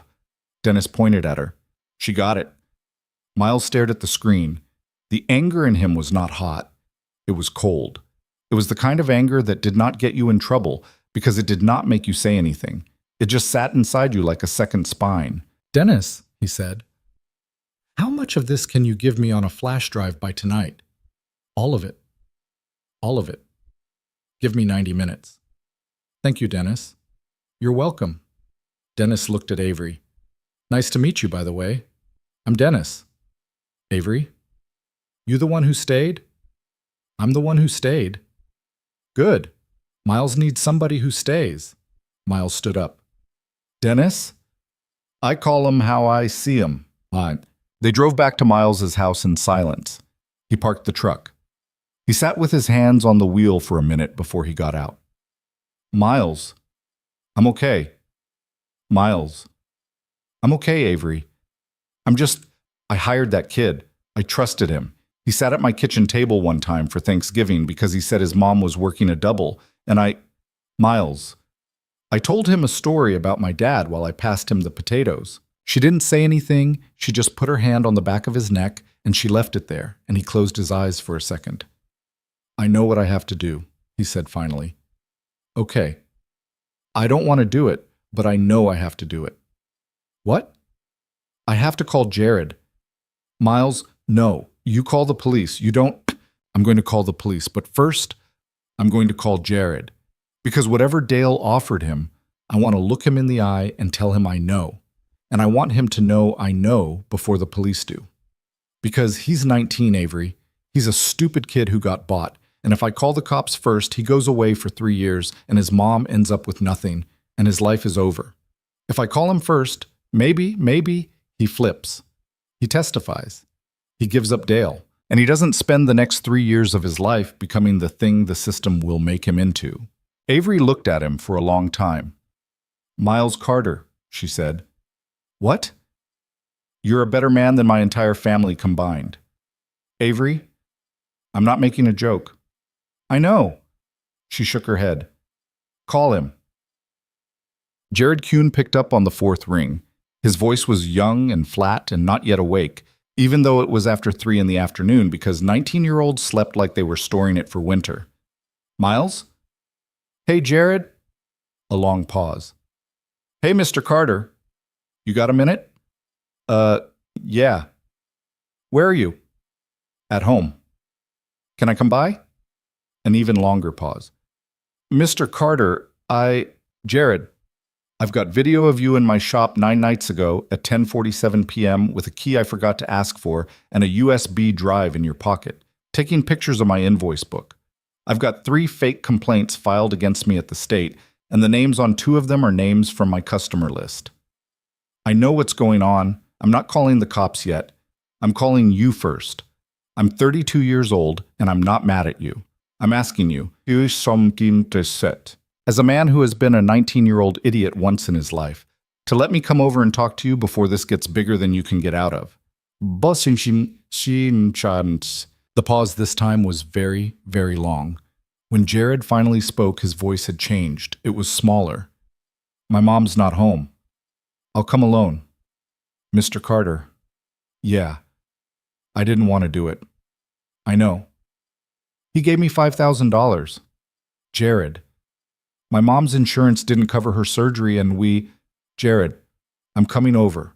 Don't do anything. Don't call anybody. Don't leave. I'll be there in 20 minutes. Okay? Okay. He hung up. He looked at Avery. She had been listening to one side of the conversation, and her face was very still. Stay here with Chloe, he said. Miles, please, I need to do this one alone. Okay. He kissed her. It was the first time. He didn't plan it. He leaned across the truck cab and he kissed her, once, on the mouth, quick and warm, not a moment, not a scene, just a thing a man does when he's about to go do something hard, and he wants to leave the person he loves with something to hold. Then he got out of the truck. She watched him drive away. She sat in his driveway for a minute with her hand pressed against her mouth. Then she went inside and Chloe looked up from where she was coloring on the living room floor and said, Did Daddy go to fix a car? Kind of, sweetheart. Is he coming back? Yeah, he's coming back. Jared Kuhn lived in a duplex on the east side of town with his mother, who was a certified nursing assistant at the regional hospital, and a 12-year-old sister named Rachel, who answered the door when Miles knocked, because Jared had, apparently, not moved from the couch since the phone call. He's in the living room, Rachel said. Thanks, Rachel. Are you going to yell at him? No. Good. Because he's been crying. Okay. She let him in. Jared was on the couch. He had not, by the look of him, slept in some time. His eyes were red. He had a gaming controller in his hand, which he was not using, and his knuckles were white around it. "Mr. Carter!" "Jared." Miles sat down in the armchair across from him. He didn't take off his jacket. He rested his elbows on his knees. "Tell me how it started." Jared stared at the carpet. "He came to the shop where I was working, the new place. He said he knew me from community college, even though he didn't. He bought me a coffee. He asked me about my mom. He said he heard she was sick. I don't know how he heard." "Small town." "Yeah." "Keep going." "He said he could help. He said he'd give me $5,000 cash if I could just get some information for him. Customer list. Some blank invoices, that's all," he said. "Just so he could see how your shop operated. He said it was normal business research." "And you believed him?" Jared looked up. "Mr. Carter? No, I didn't believe him. I knew. But my mom was sleeping on the couch because she couldn't make it up the stairs, and the hospital was calling about the bill every day, and I knew, and I did it anyway." Miles nodded slowly. "What else did you give him?" "Customer list, copies of the last 6 months of invoices, 3 blank invoice sheets. He took photos of your appointment book on his phone. I took photos. For him." "And the complaints?" "I didn't file those, Mr. Carter, I swear. I didn't even know he was going to file those. I thought he just wanted— I don't know what I thought. I thought he wanted to undercut your prices. I didn't know he was going to— Jared, look at me." Jared looked. "I'm going to the police tomorrow morning after my inspection. I'm bringing video evidence, my customer list, my invoice records, and the copies of the fake complaints. I'm going to give them everything." "Mr. Carter, I'm not done. Tomorrow afternoon, if you agree, you are going to walk into the police station with me. You're going to give a statement. You're going to tell them what you told me. You're going to name Dale Ruskin. You're going to turn over whatever text messages or emails or bank transfers you have from him. Do you understand me?" "Mr. Carter, I'll go to jail." "If you do this, Jared, you won't. The DA is going to want Dale 100 times more than he wants you. You are 19 years old with no record, whose mother is sick, who was manipulated by a man twice his age who used your mother's illness against you. You are going to walk out of that station with a suspended sentence and probation and a bill for restitution that you and I will figure out how to pay because you are going to come back to work at my shop and work it off." Jared blinked. "Mr. Carter, what? You want me back at the shop?" "Jared, you made a mistake. A big one. You didn't murder anybody. You got leaned on by a rich son of a bitch who knew exactly which button to push. If I fired every man in my life who did a dumb thing when he was 19 and his family was struggling, I wouldn't have a father or 2 uncles or a guy at the parts store who I play poker with. You're going to make this right. You're going to work for me at a fair wage. You're going to pay back what you took. And you're going to get your mother the help she needs. Are we clear?" "Tit!" Jared put his face in his hands. "Yes, sir." "All right. Mr. Carter, I'm so sorry. I know. I'm so sorry." "Jared, I know." Miles stood up. His knees popped. He felt every one of the 32 years he'd put on them. "Get some sleep, kid. 9 a.m., Monday. My shop. You're going to stand next to me during the state inspection. Then we're going to the police station together. Bring everything you've got from Dale. Texts, emails, receipts, all of it." "Yes, sir." Miles walked to the door. Rachel was standing in the hallway holding a juice box, pretending she had not been listening. "Take care of your brother, Rachel." "Okay." "And your mom." "Okay." He drove home in silence. Avery was on the couch with Chloe asleep in her lap when he walked in. She looked up. She didn't say anything. She just looked at him. He sat down on the coffee table in front of her. He put his forehead against her knee. She ran her hand through his hair. "How was it?" she said. "He's 19. "I know." "He's a kid."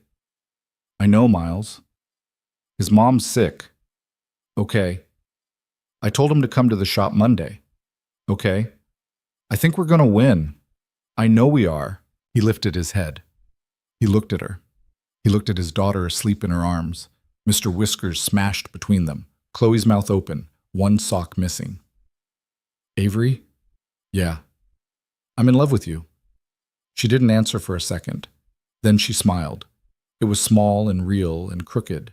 the smile she'd given him in the rain. I know, Miles. You know. I've known since the flowers. The flowers? You brought an oil can out for a vase. You didn't say a word about it. You just filled it with water and handed it to me. He laughed, short and tired. That's when you knew. That's when I knew. Okay. Okay. He leaned up and kissed her. Slow this time. Careful. Chloe slept through it because 6-year-olds were the deepest sleepers in the world, and the whole house was quiet except for the tick of the radiator and the soft sound of the leaves still coming down in the neighbor's yard. Outside, the streetlight came on. Miles's phone, on the kitchen counter, buzzed once. A text from Avery's grandmother. The paper runs the story tomorrow. 8 a.m. edition.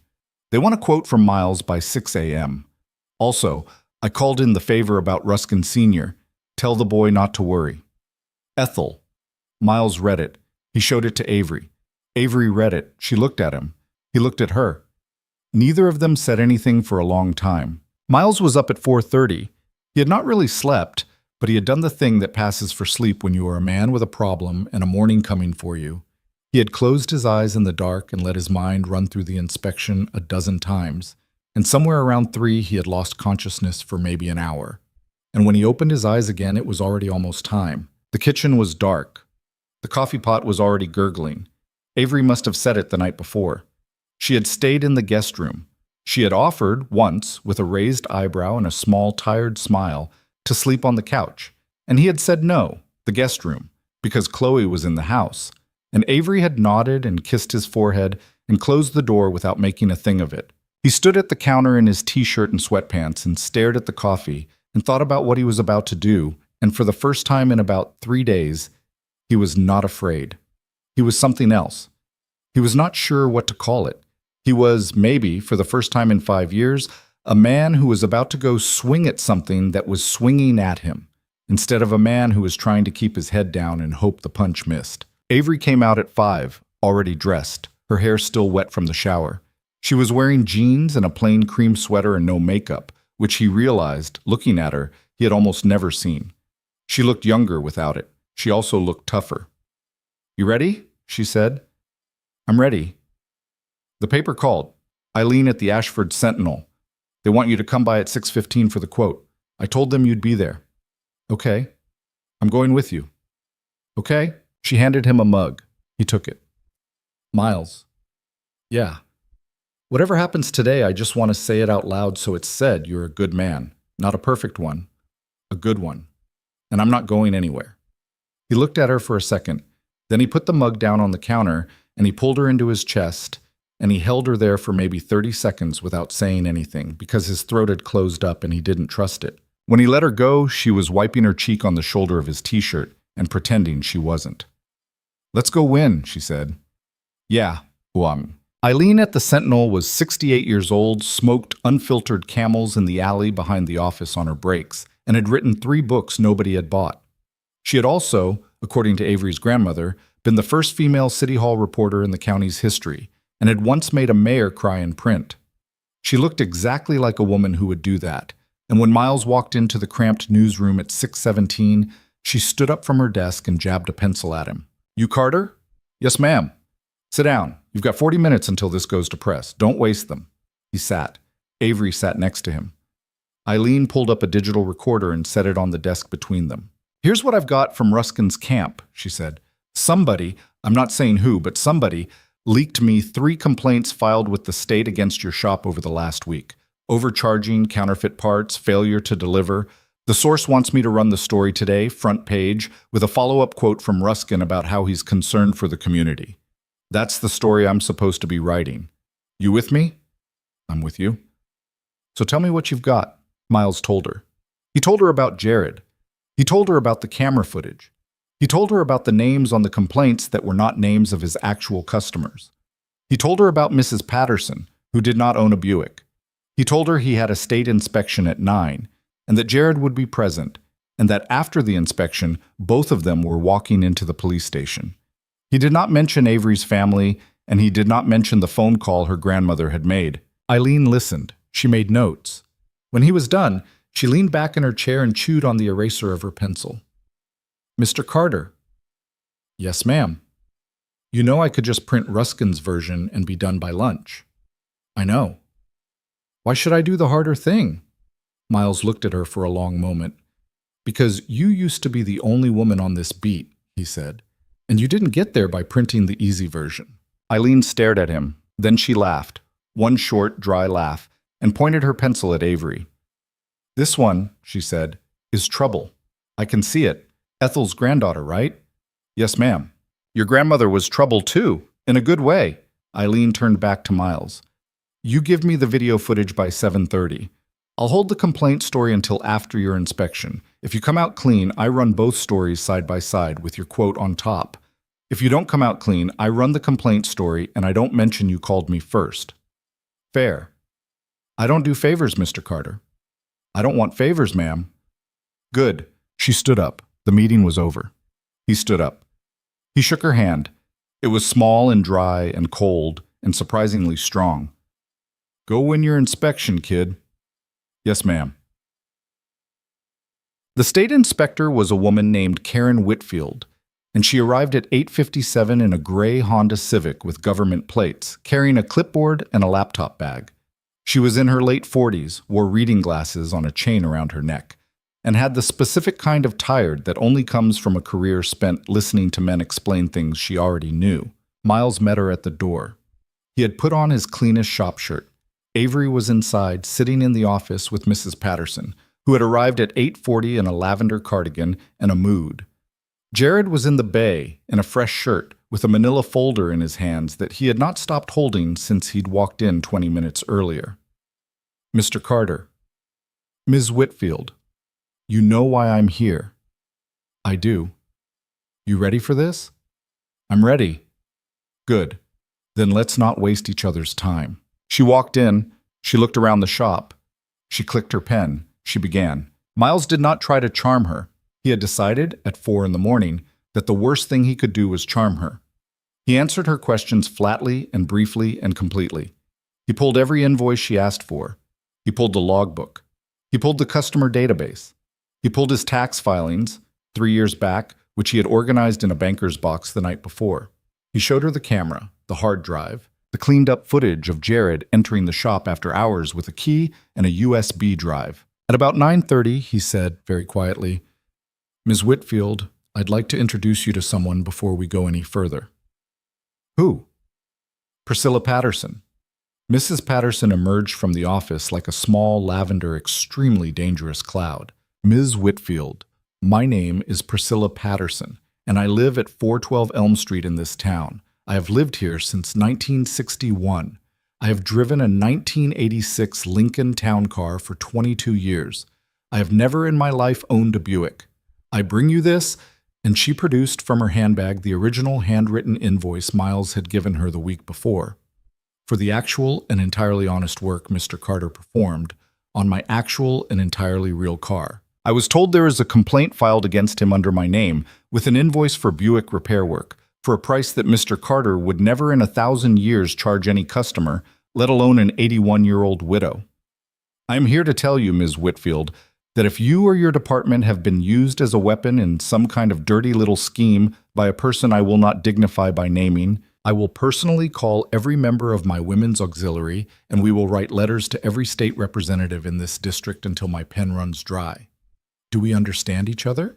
Karen Whitfield looked at her for a long moment. Then Karen Whitfield, who had spent 18 years in state compliance work and had heard every kind of speech a citizen could make, did something she almost never did. She smiled. Mrs. Patterson. Yes. I think we understand each other perfectly. Well, at 10:42, Miss Whitfield closed her laptop. She put her pen in her breast pocket. She stood up. Mr. Carter. Yes, ma'am. I'll be filing my report this afternoon. My finding will be that the complaints were fraudulent and that no further action is warranted. Your insurance carrier will be notified accordingly. Miles let out a breath he had not known he was holding for 3 days. Thank you. Don't thank me yet. I'm also required to refer evidence of criminal activity to the appropriate authorities, which means I'll be sending everything you gave me over to the state AG's office along with the local police. Do you have a problem with that? No, ma'am. Your former employee. Yes, ma'am. He's here with you. Yes, ma'am. He's coming with you to the police station after this? Yes, ma'am. Karen Whitfield looked at Jared. Jared, white as a sheet, nodded. Young man. Yes, ma'am. You did the right thing exactly one time, today. Do it again tomorrow, and the day after. Yes, ma'am. She nodded once, curtly, and walked out. Miles stood in the middle of his own shop for about 10 seconds. Then Avery was against him, her arms around his ribs, her face against his chest, and Mrs. Patterson was patting Jared on the shoulder in a way that was either comforting or threatening, Jared himself clearly unsure which. And somewhere outside, a car horn honked, and the morning sun had finally burned through the overcast and was coming in through the bay door at a low angle that made everything gold. Miles looked down at the top of Avery's head. We won, he said. No, Miles, you won. Avery, I'm just telling you what's true. He kissed the top of her head. Then we won, he said again. She didn't argue with him that time. The police station visit took 4 hours. Jared gave a full statement. He turned over every text message, every bank deposit, every photograph of Dale Ruskin in the diner on Maple where they had met 3 times. The detective who took the statement was a man named Ray Alvarez, who had known Miles's father, and who, when Miles walked in, simply said, Carter, what do we got? By 2:30, Dale Ruskin was being interviewed in a room down the hall, having been picked up at his shop an hour earlier. By 4, the district attorney's office had opened a formal case. By the time Miles walked Jared back to his mother's duplex that evening, with the agreement that Jared would report to Carter's auto at 7 a.m. the next morning to begin the long, slow process of paying back what he owed, the story was already changing shape in the town's mouth. The 8 a.m. edition of the Sentinel had hit the doorsteps that morning with the complaint story above the fold. The evening online update carried the real story, with Miles's name cleared, the words fraudulent complaints in the headline, and a quote from Karen Whitfield herself about the integrity of Carter's auto and body. Eileen had buried Ruskin on page 3 in a follow-up with the words under investigation in her headline and enough quiet, professional detail to ensure that by Wednesday, Ruskin Automotive would have lost 11 customers, 3 contracts with local fleet accounts, and by the following Friday, its financing for the expansion Dale had been bragging about at the Chamber of Commerce for the last year. Miles read the online update sitting on his couch at 7 p.m. that Monday, with Chloe asleep against his ribs and Avery curled up against his other side with her head on his shoulder. He closed the laptop. Hey, Avery said softly. Hey, you okay? Yeah. Really? Really, it's just... What? I've been scared of something for 5 years. Of what? He was quiet a moment. That if something hard came at me, I wouldn't be able to take it. That I'd used up whatever strength I had raising her, and if something else came, I was going to break. Miles. And today came, and it was hard, and I didn't break. She reached up and put her hand on his jaw. You were never going to break, Miles. You don't know that. I do know that. People who are actually going to break don't spend 5 years carrying a little girl on their shoulders one meatloaf at a time. They break early. You were just tired, honey. You weren't breaking. He didn't answer. After a minute, he said very quietly, Nobody's called me honey in a long time. Get used to it. He laughed, short and tired. Okay, Pete. The next week was the strangest one of his life. Not because anything was hard, but because nothing was, suddenly. The shop filled up. Monday afternoon, 2 customers he had not seen in a year called to ask for appointments, and by Wednesday morning he had a waiting list. On Thursday, a woman he didn't know walked in with a fruit basket and said, My mother reads the Sentinel. She says you're the kind of mechanic we should be supporting. She didn't even need any work done on her car. She just wanted to drop off fruit. Mrs. Patterson made 2 pies that week. She brought both of them personally. Jared showed up at 7 a.m. every morning that week in the same faded black hoodie and the same quiet, careful silence. And he swept the shop and organized the parts room and did every single thing Miles asked him to do and a couple of things Miles hadn't asked. On Wednesday, when he paused with a broom in his hand and said, Mr. Carter, I don't know how to say thank you, Miles just said, Don't say thank you, say you'll pass it on someday. And Jared nodded and didn't say anything else and went back to sweeping. Dale Ruskin was indicted on a Friday. 3 counts of fraud, one count of witness tampering, one count of conspiracy. His attorney issued a statement about fighting the charges. By the end of that month, Ruskin Automotive would be sold in a hurried private transaction to a chain out of a larger city, and Dale himself would quietly move away and as far as Miles would ever hear, not come back. And Robert Quinn, who had not called his daughter since the text message, sent her a text on Saturday morning that contained only 2 words. "I'm sorry." Avery read it in Miles's kitchen, still in her borrowed sweatpants and one of his oversized flannels. She stared at it for a long time. Then she wrote back, "Come to town, meet him properly. Meet his daughter. No lawyers." She hit send and set the phone face down on the counter. Her hand was shaking. Miles was watching her from across the kitchen, and he crossed the room and put his hand on the small of her back. "You okay?" "I don't know." "What'd you tell him?" "To come. To meet you. Properly." "Oh. Is that okay?" "That's okay." "Miles, he's not going to be easy." Avery. "Yeah. He's already not easy. I already met him. I already threw his card in the trash. We've done the hard part." "You have no idea what the hard part is." Avery. "Yeah. If he walks in and says something to you I don't like, I'm putting him back in the car. I don't care what his last name is. You're not going to sit at my kitchen table and get talked down to by anybody. Not even your own father." She looked at him for a second. "Okay," she said quietly. "Okay?" She set her phone down. "For the record," she said, "if you had said anything else, I would have had to rethink this whole thing. Chut." Robert Quinn arrived the following Saturday at 11 a.m. in the same black Mercedes with the same driver. He was wearing a cashmere sweater and gray slacks and looked somehow 10 years older than he had 3 weeks earlier in Miles's shop. He rang the bell. Miles opened the door. "Mr. Quinn." "Mr. Carter?" There was a long pause. "You want to come in?" "Yes." Miles stepped aside. Robert Quinn walked into the small entryway of a 2-bedroom rental house on the east side of a small town, and he looked around, and he took it in, and his face did something complicated that was very hard to read. Chloe came out of the kitchen first, before Avery did. She had been coloring at the kitchen table, and she had a blue marker in her hand, and she stopped in the middle of the hallway and stared at the tall, silver-haired man in the sweater. "Hi," she said. "Hello. Are you Avery's daddy?" "I am." Chloe considered this. "Avery's nice." "Yes," Robert said. "She is." "Do you like pancakes?" Yes, I like pancakes. My dad makes them shaped like letters." Robert Quinn looked at Miles over his daughter's head. "Does he?" "He does. The E is hard. I always get the E." Avery came out of the kitchen then. She had not put on makeup. She had not dressed up. She was wearing Miles's flannel shirt, and her hair was in a low ponytail, and she looked, Miles thought, absolutely nothing like the woman who had stood in the rain that first night in a silk blouse and a $75,000 car. She looked better. "Dad?" "Avery." "Come sit down." They sat at the kitchen table. Miles made coffee. Chloe climbed into Avery's lap without asking, because that, apparently, was where Chloe sat now, and Robert Quinn watched his daughter put her arms around a little girl she had known for less than a month, and he watched the little girl relax into her the way a cat relaxes when it's safe.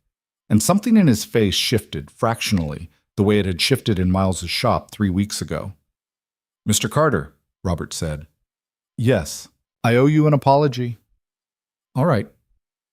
I was wrong about you, about what was happening here. I came to your shop that day because I believed I was protecting my daughter from a kind of heartbreak I had seen her experience before with men who did not have your character. I was wrong. I am sorry. I should have let her make her own decision." Miles nodded slowly. "Mr. Quinn, I appreciate that. I do. But I'm not the one you owe the apology to." Robert looked at his daughter.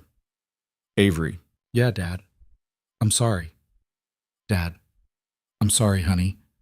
She was quiet for a second. Then she nodded once, and she reached across the table, and she put her hand on top of her father's hand. It was, Miles thought, probably the first time she had done that in a long time. "It's okay, Dad." "It isn't, but thank you." There was a long silence. Then Chloe, in Avery's lap, said very seriously, "Mr. Quinn, Yes, sweetheart. Do you want to see my rabbit? Robert Quinn looked at a 6-year-old stranger holding a stuffed toy, and he looked at Miles, and he looked at his daughter, and after a moment, in a voice that did not entirely belong to the man who had put a business card on Miles's workbench 3 weeks earlier, he said, "I would like that very much." Winter came. The shop stayed full. Avery moved her things out of the apartment in the city in 2 trips, one for clothes, one for everything else. And she did not buy a big house. She did not try to make Miles move out of his rental. She rented a small 1-bedroom apartment 10 minutes from the shop and used it as a home base for the 3 days a week she still had to work in the city, and the other 4 days she spent at Miles's house, at Miles's kitchen table, at Miles's shop, bringing sandwiches. She did not quit her job. She did not offer to pay off his mortgage. She did not try to rescue him in any of the ways her father would have expected her to rescue him. She just stayed, and she showed up, and she learned the names of his regulars, and she started handling the shop's paperwork on weekends because she was better at it than he was. And she made him keep her on the books at $12 an hour because she said she refused to work for free like some kind of girlfriend charity. She taught Chloe how to braid her own hair in February, and when Chloe lost her second front tooth at the end of that same month, Avery was the one who was there, because Miles was under a transmission and couldn't get out. By March, Chloe had stopped calling her Avery. The first time it happened, nobody made a big deal of it. It was a Tuesday night. They were at the kitchen table. Chloe wanted the salt. Chloe said, "Mom, can you pass the salt?" Avery's hand didn't even hesitate. She passed the salt. Then about 3 seconds later, her eyes went wide, and Miles's eyes went wide, and they both looked at Chloe. And Chloe, who had been in the middle of salting her macaroni, froze with the shaker in her hand and said, "What?" Nobody said anything for a second. Then Avery, very quietly, said, "Is that, sweetheart, is that okay that you called me that?" Chloe looked at her. "I forgot I wasn't supposed to." "You weren't. Nobody said you weren't. I was waiting," Chloe said. "Waiting for what?" "Waiting to see if it was okay." Miles, under the table, reached over and took Avery's hand. He squeezed it so hard he was afraid for a second he was hurting her. "It's okay, baby," Avery said. Her voice was a little wet. "It's more than okay." "Okay. Okay." Chloe went back to salting her macaroni. Miles Carter, who had not cried since his father's funeral in 2002, put a hand over his eyes at his own kitchen table and sat very still for about 15 seconds. And Avery did not say a word, did not try to make it a moment, just held his other hand under the table while his daughter talked about her spelling test. He proposed in May on a Saturday afternoon without a ring because he didn't have one yet. He did it in the shop because the shop was where they had started, and he did it while he was under the hood of a 2011 Camry because he was nervous and he couldn't look at her and ask at the same time. "Avery?" "Yeah." "Marry me." A long pause. "Miles Carter." "I know.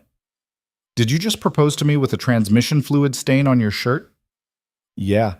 "Under the hood of somebody else's Camry?" "Yeah." "Without a ring?" "I don't have one yet. I'm getting one. I couldn't wait another day." Another long pause. Then he felt her hands on his sides. She was tugging him out from under the hood. He came out. She was standing there with her arms crossed, in the cream sweater, and she was not crying because Avery didn't cry easily, but her mouth was doing the small, complicated thing it did when she was trying not to. "Yes," she said. "Yeah?" "Yeah, obviously." He kissed her. Jared, over in Bay 2, let out a loud whoop and then pretended 2 seconds later that he hadn't.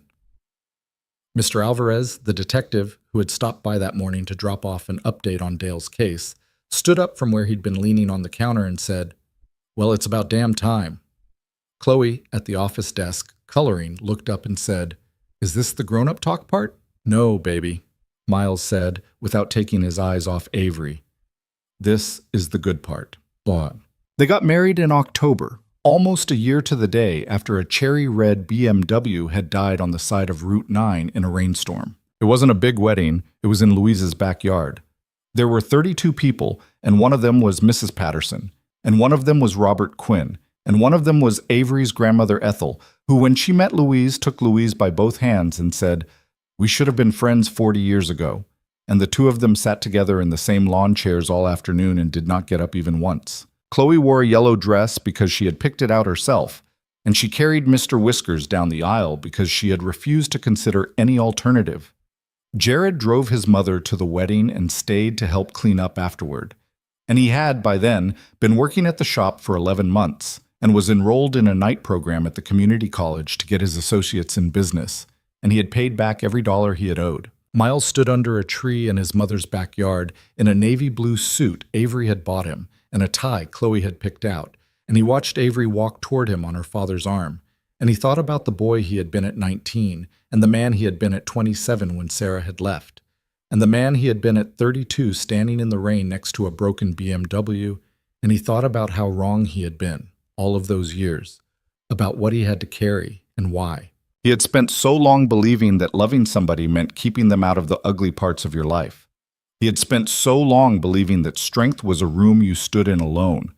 He had spent so long believing that what a daughter needed, more than anything, was a father who had the whole thing figured out by himself. He had been wrong about all of it. What his daughter had needed was the same thing he had needed. Not a hero, not a man with all the answers, just a man who was willing to sit at the kitchen table with the people who loved him and say, out loud, the words he was afraid of. I'm tired. I'm scared. I don't know how this ends. That was the part no one had taught him, that love is not a rescue operation, and it is not a performance, and it is not the reward you get at the end of finally having everything together. Love is a woman who rents a car and stays through the weekend. Love is a 68-year-old reporter who agrees to hold a story.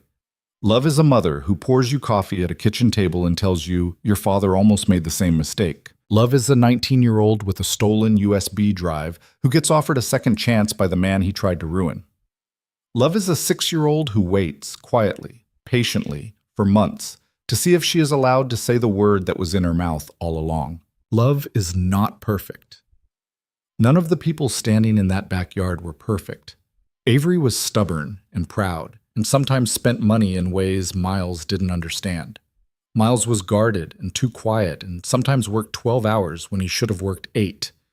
Robert Quinn would always, a little, be the man who had offered a bribe on a workbench.